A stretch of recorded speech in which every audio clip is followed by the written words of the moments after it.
Today we are talking about guns, germs, and steel. That's right, this is the book that I have been alluding to for so long. I finally got through it, and I am so excited to not only break it down, what is it about, what's the argument, but also tell you what I think about it, because there are a lot of feelings that I have, and I am so excited to share them. For anyone who is not familiar with me, hello, my name is Alivia Brown, and I am currently a third-year undergraduate student at UCLA studying anthropology. Now, the first thing that I want to note that I think is extremely important is understanding who your sources are. So I am coming from the perspective of an anthropology student. I have been anthropologically trained. However, the author of this book, Jared Diamond, was not anthropologically trained. He is first and foremost an American geographer, and so much of his argument actually comes from this geographic perspective that I think in academia is relatively novel and not a lot of people have heard before. Also, ironically, he is a professor at UCLA. No, I have never had a course with him. Yes, I do want to. I think that would make my book nerd dreams kind of come true a little bit. So maybe that'll be like my senior year mission.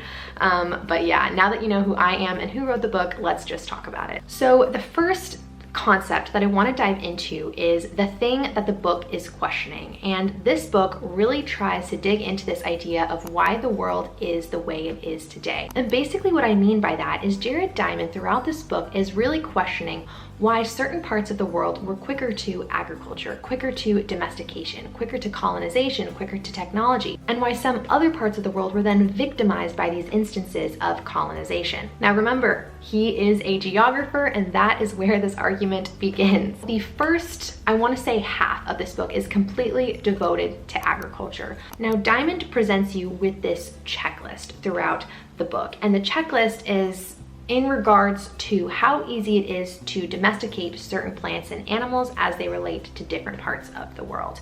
So in some places, the animals that were present were actually easier to domesticate, and same thing goes for different plants. And so because of this, he's not saying that some people were smarter than others or some people were better than others. He's saying that based on your geographic location, that more than anything dictates your ability to domesticate plants, to domesticate animals, to develop technology. So then by the same token, he's really eliminating any ideas of racial superiority and some parts of the world being more intelligent than others, and the whole, the multitude of arguments that come with that. However, there are a lot of criticisms for the way he does this, and I honestly totally see that. There's some things that I think could have been presented better and argued better. I also want to say that this synopsis is certainly an oversimplification of what the book is actually about. There's so much more to it than this, and I want things to be as concise as humanly possible. So like I said, this agriculture component, that was the first part of the book, and honestly, I thought it was really well done. Now, the second part of the book is the title. It's the guns, it's the germs, it's the steel. And personally, this is the part that I found to be the most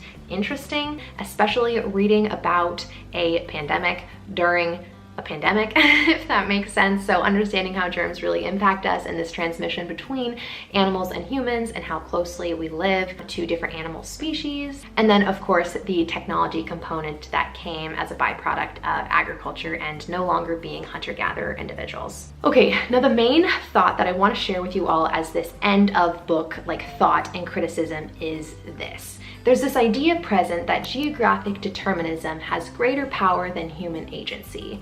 And that's a lot of fancy words, so let me break that down for you really quick.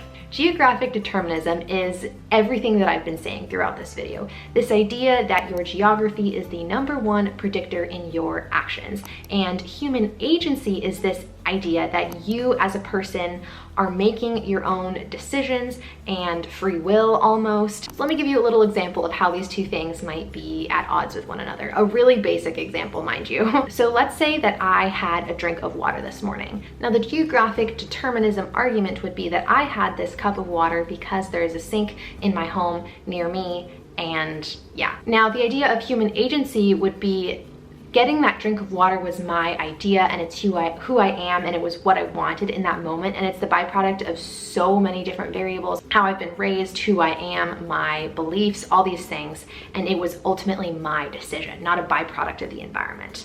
Now again, that is an oversimplification of geographic determinism versus human agency, but I do think it gives you a taste of what they really are. Now, I don't know personally if I would give this argument of geographic determinism as much power as Jared Diamond does, but I do think it's a really interesting idea and he constructs this argument very well. So overall, I want to say I did enjoy Guns, Germs, and Steel. It's definitely going to have some ebbs and flows for people. Because it's so expansive and so broad, you're inevitably not going to be interested in the entire thing, if that makes sense. So if you haven't read it yet, that is a little warning. I definitely liked it. It gave me a taste of something different. Like I said, I come at things like this with a very anthropological background, but it was really interesting to incorporate something like geography into this construction of humans and why we are the way we are today and why we have achieved the things we have today. So last thing, keep in mind that I am just a student. Like I'm a third-year undergraduate student and this is just my opinion. So if you have any different opinions or agree with me in any respect, please leave them down below. Now, the last thing that I want to get out to you is the thing that I always say, which is tell me what your book recommendations are, because I want to know what they are so I can read them. We're coming up on summer. It's going to be fantastic. I can read all the things, all the anthropology history things, and talk about them right here. So again, I just want to thank you all for watching and staying to the end. If you are an anthro nerd like myself, feel free to subscribe because I talk about pretty much anthropology all the time. So yeah, that is it. I think that's all I want to say. I hope you are having a fantastic Sunday and staying safe out there, and I will see everybody next week. All right, thank you so much for watching. Bye.